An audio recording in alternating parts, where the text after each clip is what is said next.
Jen. Thanks, Shaker. Again, my name is John Roese. I'm the Global Chief Technology Officer of the company. And for many of you who were with us a year ago, I stood up in Chicago and welcomed you to the data era. And 2020 marks our first step into the next data decade. Now, what's interesting, as Michael discussed this morning, is the next 10 years are absolutely going to be about exponential increase in data, a lot of it being generated at the edge. But it's now clear that the topology of the modern enterprise is going to be a multi-cloud that's distributed, spanning public cloud, SaaS services, cloud co-location, private data centers, mobile users, transformed buildings, and fundamentally smart everything. Now, what's interesting is that system is not just going to be idle. Data is going to flow across the entire system in very dynamic ways. But beyond that, we in the IT community have created some very high expectations of this future. We have expected, or we've created the expectation, that we're going to be connected everywhere with things like 5G technology. We have created an expectation that AI-powered experiences are going to work on our behalf and make our lives better. And we're all assuming that all of this data and technology innovation is going to transform our businesses into productivity and disruption powerhouses.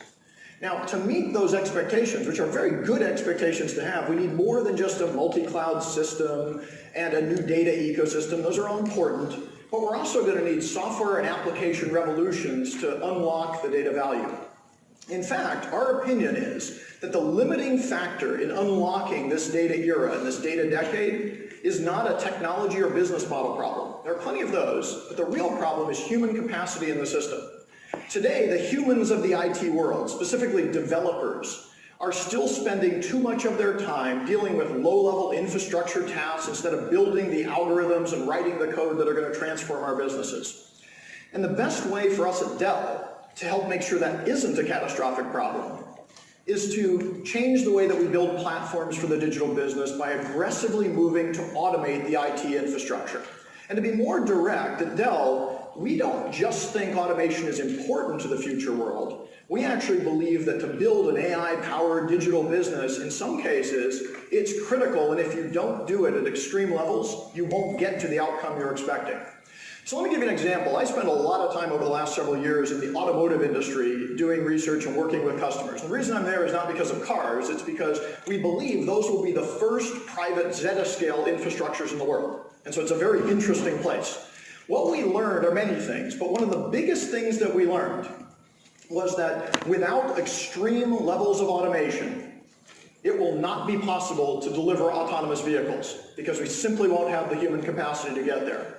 Now, the reason we know that is we have the data. We've worked with these automotive companies. What we found is, in one of them, a very large global one, by the late 2020s, they will have 40 million autonomous vehicles theoretically driving around the world.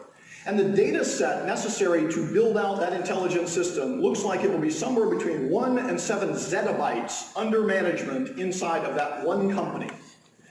What's interesting is we've realized as we looked at this was compute capacity is going to have to become cheaper, storage capacity is going to have to become cheaper, networking capacity is going to have to become cheaper, but we can see a path to do that. Domain-specific architectures, new silicon technology, new media technology, networking technology. I'm actually not that worried about those problems.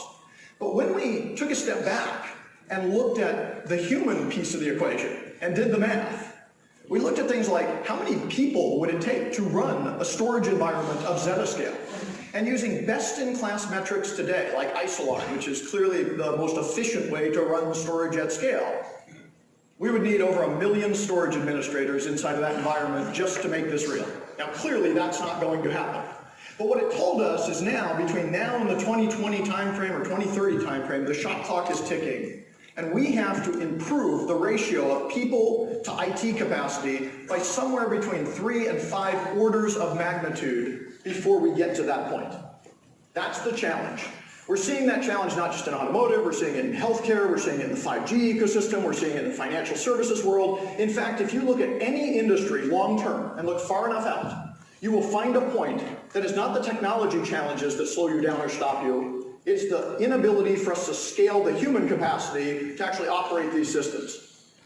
That's when we talk about building autonomous infrastructure, that's the future that we are most interested in addressing today. So, Now, in order to go after the automated infrastructure world, there are many things you have to do. We have to focus on standardization, orchestration, and autonomous environments. Standardization is just when we all agree on something and stop debating things and get to work. And there are lots of examples: NVMe over Fabrics, PCI, Open Container Initiative, even converged infrastructure many years ago was a decision to create bigger standardized building blocks and move faster. The second area is orchestration, which is a popular topic today, and it emerges when we can interact with the lower level systems in an organized way and create composite behaviors, classic 1 + 1 = 3. And again, there are lots of examples of orchestration in the IT world emerging. vMotion is an orchestrated event. There are hundreds of things that happen when you vMotion a VM, but you don't see that. You see an orchestrated behavior. You see the same thing with storage synchronization, the CF push command in Cloud Foundry, or even putting a manifest into a Kubernetes cluster is an example of orchestrated infrastructure. And then the pinnacle of all of this is automation, and it emerges when orchestration logic is so well done that the actual actions can be done without human intervention and can just disappear into the infrastructure. We need to get to that point across our global cloud infrastructures to be successful. And for us, there's a journey we're on. There are three things that we're focused on. The first is we need a multi-cloud operational hub so that we can orchestrate and automate the multi-cloud world. The Dell Technologies cloud is that journey. The second is we need to go all the way into the products and go from basic automation to AI-driven automation. We need to make them smarter. Now, the good news is that's happening across the company. Today, we have over 500 AI in, on, and for projects within Dell Technologies. Every one of our flagship products, from PowerMax to Wavefront to Ohana to Cloud IQ, are aggressively adopting machine intelligence to make them not just faster, more reliable, and more functional, but interestingly, simpler, easier to use, more automated. And then third, we need to make sure that this automated infrastructure is available everywhere, and it isn't today. There are examples of automated infrastructure in public clouds. In 5G, it will be very automated. Software-defined data centers in certain designs are very automated. But while those are good early examples, we need to figure out a way to basically apply this automation to the majority of enterprise infrastructures that are built today, and they're built using best-in-class products. Now, we happen to have a lot of best-in-class products: PowerMax, PowerEdge, PowerProtect, PowerSwitch. You may know that we're the market leader in almost every segment we can participate in, and we are that because we build exceptional products. The reality is that the vast majority of private clouds are built using server, storage, and network combinations, but for some reason, whether it's the dominant dialogue from single product companies or a fragmented ecosystem or just lack of focus, that type of design has lacked the kind of cloud-like experience that other options have moved to. And so now, we have a way to bring that best-of-breed experience into the automated, orchestrated future architecture. And that's the introduction of a new product. That new product is called Power1. Now, Power1 is Dell Technologies instantiated as an all-in-one autonomous system. It is the first time after we've done the end-to-end product refresh of our infrastructure products that we are putting all of the Power-branded products together in a new form factor, a new system. And that system really has one goal: building infrastructure in a way that is frictionless and low effort and easy compared to the current status quo. Now, imagine an experience or experiencing your private infrastructure not as a collection of products, but as logical pools of compute, storage, and networking that can be allocated via APIs, can move at machine automation speeds, can adapt to the needs of the application and cloud stacks running on it, your data center operating as a system. But also imagine being able to do this not at the lowest common denominator of commoditized technology, but built using the most advanced industry-leading building blocks. An infrastructure system that's easy to use, highly feature-rich, extreme performance, and best cost all together. That's the goal of Power1. Now, core to Power1 are two things. First, innovation in the products.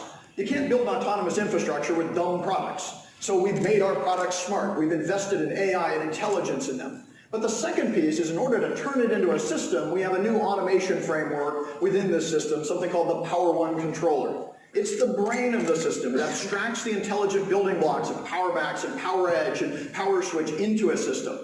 But it's also the place where the system is coordinated using opinionated automation to serve up compute, storage, and network capacity pools to the software stacks in your data center.